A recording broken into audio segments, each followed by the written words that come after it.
Welcome to The Real News. I'm Kim Brown. For now two consecutive presidential election cycles, online supporters of Senator Bernie Sanders have been marked as being uniquely terrible towards supporters of other presidential candidates. The Bernie Bro moniker evokes a demographical generalization of white, misogynistic males, perhaps with a little dash of racism, who aggressively chastise and harass non Bernie supporters as being stupid. But aside from quote tweets and screenshots, is there actually empirical evidence that supports this? Well, to the contrary, according to Jeff Winchell, who is a computational social scientist and graduate student at Harvard University, who has studied the online postings of supporters of many different presidential candidates, and he has shared his findings, and he's joining us today from Boston to talk about it. Jeff, good day. Thanks for being here. Thank you very much. Good too. So tell us, what did you find? Are Bernie supporters online, the so-called Bernie Bros, is it a myth or is it a real thing? Well, it's kind of both. In one sense, if you talk to a typical, pick one at random, Bernie supporter, you're not going to find that they act any differently than anyone else. The difference in the perception possibly comes from the fact there are a lot more Bernie supporters online on Twitter than there are the others. So if you're not really distinguishing between one person and another and just labeling them all part of a group, well, the Bernie group is larger. And so a small percentage of a larger group appears to be a bigger problem. But if you treat people as individuals, then there's no one's any worse than anyone else on average. So obviously, a lot of people are going to ask about your methods. So what was your methodology to arrive at the conclusions that you did? Well, the first thing was using massive amounts of data.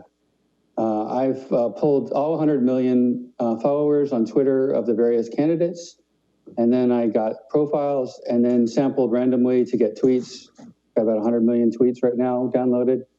And then I applied something that's a part of data science called sentiment analysis, which is often used by companies doing customer feedback surveys. They'll just run some algorithms, look at the text, and say, how good or bad is this on the scale of -1 to 1, -1 being the worst negative expression and +1 being the most positive.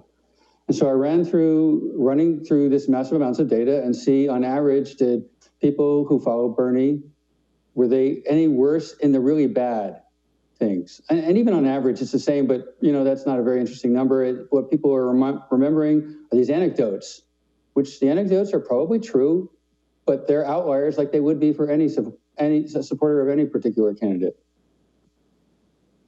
Jeff, I have questions because I'm curious. Yeah. How are we quantifying really bad? How are you able to assess, I guess, the level of harassment or vitriol in a given online post from a Bernie Bro or from any other supporter of the other presidential candidates? Well, at this stage of the research, I've just used sentiment analysis on the individual tweets. So it just looks through the text, and I have a couple of different algorithms, one that's a bit more from 5-10 years ago, standard practices, another one from Microsoft, which is all deep learning AI type focused. But they both come up with the same, very similar results. And the fact that they're independent of any candidate is the same for both of them. Now, to identify really, when I say really negative, I mean like, F you, but spelled out, all caps, exclamation points. Those are the ones I typically, things like that I'll see in the most negative category. But if you were really going to go even further, I can't do anything about doxing because that's a bit hard to tell, and people are doing stuff offline and in phone messages and whatnot. I can't look at that. Harassment is usually through a whole series of conversations, and at the level that they might, trigger perhaps a legal investigation. I'm not looking at that, but that's a minority of the already small number. When I looked at these people who were in the very negative, or these tweets in the very negative category, they were only 1 to 2% of all the tweets. And it was the same for all the candidates. So if you're already working with 1% and you subdivide it further to get through people doing even more extreme things, it's going to be a smaller number. I haven't yet looked into that. There's lots of people have given me feedback about more detailed investigations, which I'm in the process of doing. But for right now, I was looking at the overall negativity, because the way it was portrayed in the media was that it was this terrible problem with the Bernie bros, and no one else was worth mentioning. So if I saw 10 times more for the Bernie bros than the others, well, then that could make sense. If I'm seeing they're all, within a small percentage, they're all 1 or 2%, it's not really something that jumps out at you as being an issue. When did you start looking at these tweets, or when did you start analyzing? Was it this most recent presidential cycle, or was it back in 2016? And when you say that you analyzed 100 million tweets, how long did that process take?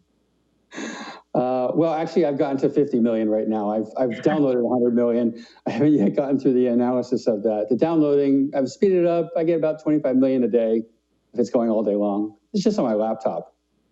So I'm not using any heavy duty equipment here. Yeah.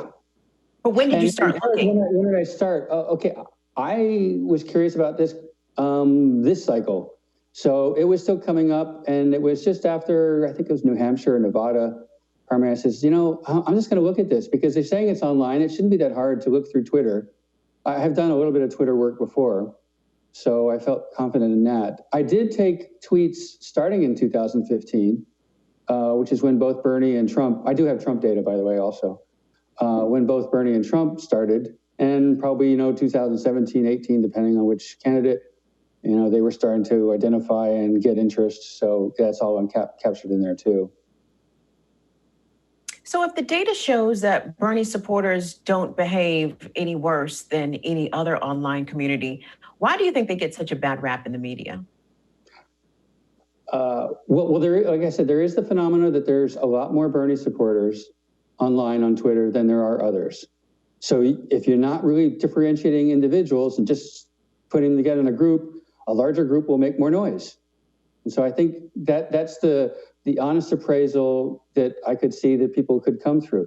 The other is basically campaigns that want to exploit some meme, some myth for their own good. And if they were totally honest and said, oh yeah, we're seeing it's because they have a lot more supporters, they would have to admit that their opponent has a really serious plus there. So that's not really in their interest to do. So I think there's some self-censorship there of looking at the phenomena more. Well, I'm an academic. I just want to find the facts, and wherever they lead. There may be some uncomfortable facts about Trump myths too, the fans online. I'm not sure, but I just go where the data points me to.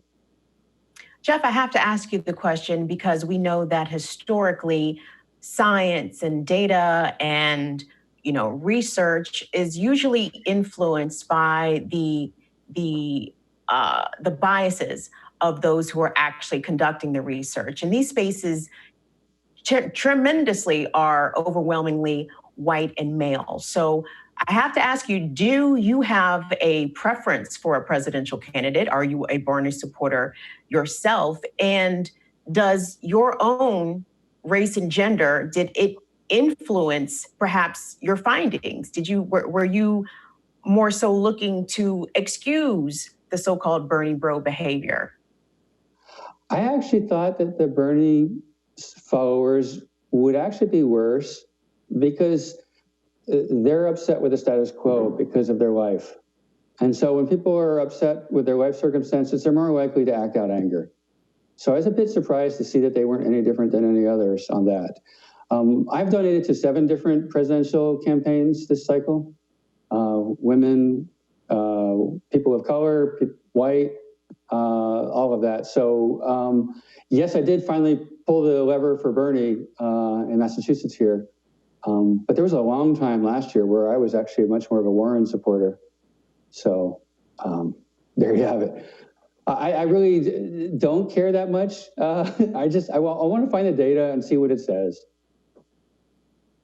And I've also published all the data and code. Well, I published all the code online so people can look at it. They can run it themselves, make their own variations on the analysis. All's good. So in your opinion, does trashing a particular candidate online, does it help them politically? Like, have we seen any advantage towards, a particular campaign having, no, not a campaign, but rather supporters of a given campaign who are louder and greater in number, and that actually helping to advance the candidate's agenda and overall win in a given election? If it doesn't go too far, I suppose. There's an interesting theory that Professor Rachel Bidikoff has been talking about, which is that this election is that hate is on the ballot, and that negative partisanship is actually what drove the victories in 2018 and what she believes will drive the victories in 2020. And so a more energetic electorate certainly is a benefit to the campaign. And these days, when we're all being told to shelter inside, I think the online presence is only going to get greater. Jeff, where can our audience find your findings online? Is there a website you can direct us to? Well, the best place, because I'm constantly making improvements, and some to the suggestions of other listeners, is on Twitter. My handle is compsocialsci, because you can't say computational social science in 15 letters. And I would just go there.